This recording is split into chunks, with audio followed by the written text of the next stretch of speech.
22 লাখ টাকা খরচ করে বাড়ি করছি আমি। সেই বাড়িতে আমি একদিনও শুয়ে দেখতে পাইনি। সব ওরা আমার থেকে চালাই করে রেস্ট গেছে। আমার ছেলের বইয়েরা আমার ঠিক মতন খাবার পরিবার দেয় না। তো আমরা তার জন্য খারাপ দোয়া করি না। আর আরও বড় হোক, আরও বড় করে খাক, আরও ভালো হোক। আমার রেজেকে আমার কর্মেডে আছে, তাছাড়া আমি এখানে একটু কেটে অনেক যন্ত্রণার ফলে যাচ্ছি। এই ভাতের মধ্যে জঙ্গল দেওয়া আছে, পানি ফেলালে আমি পানি ফেলালাম, জঙ্গল ফেলালাম, তোতা ফেলালাম, সারাদিন আমার বাড়ি থেকে আমারই দোষ।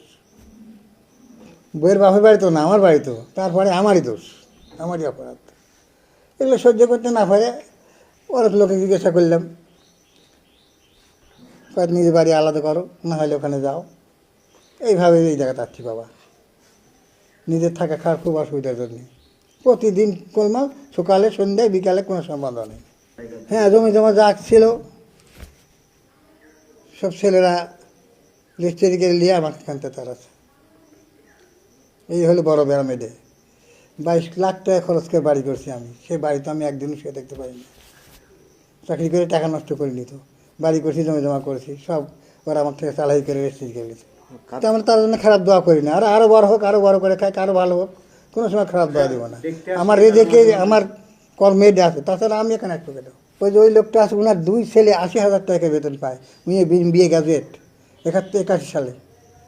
ওই ছেলে ওই বেটার বইয়েরা ভাত দেয় রাখো, একই ব্যারাম। বেটার বউ 2জনই ডাক্তার।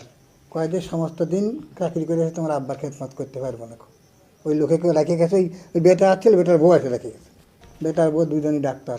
কয় যে সমস্ত দিন চাকরি করে তোমার আব্বার খেদমত করতে পারবো না।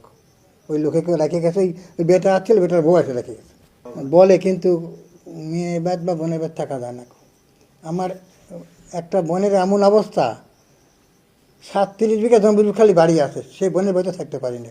কিংবা ভাইনারা বড় বড় চাকরি করে, কিন্তু মামার 1 টাকাও দাম নাই ওখানে। আগে যখন বৃদ্ধাশ্রম ছিল না, কোনো বড় লোকের বৈঠকখানায় কিংবা দোকান ঘরে কিংবা মসজিদ ঘরে কিংবা মাদ্রাসার বারান্দার সময় কাটাতে, আর যারা যারা সমর্থ ছিল তারা ঘর করছে। তো এখন তো সেই যুগ আর নাই। বৃদ্ধাশ্রম হয় অনেক মানুষ। আমরা তো আমার একটা ব্যবস্থা পথ বাসা লাগতো, হয় মসজিদে যাই, মাদ্রাসার যাই, আর ঘর একখান বান্ধি, একটা কিছু করা লাগতো। কিন্তু এই বৃদ্ধাশ্রম থাকার জন্যে, এর আগে আমরা দেখছি বহু লোক এখানে ছিল। এই এক্ষুনি 4 জন মানুষ মরে গেল। আমরা সেই 2জন হিন্দু, 2জন হিন্দু হলো, 2জন পুরুষ আর 2জন মহিলা। এখানে আমরা আছি, মারা গেল।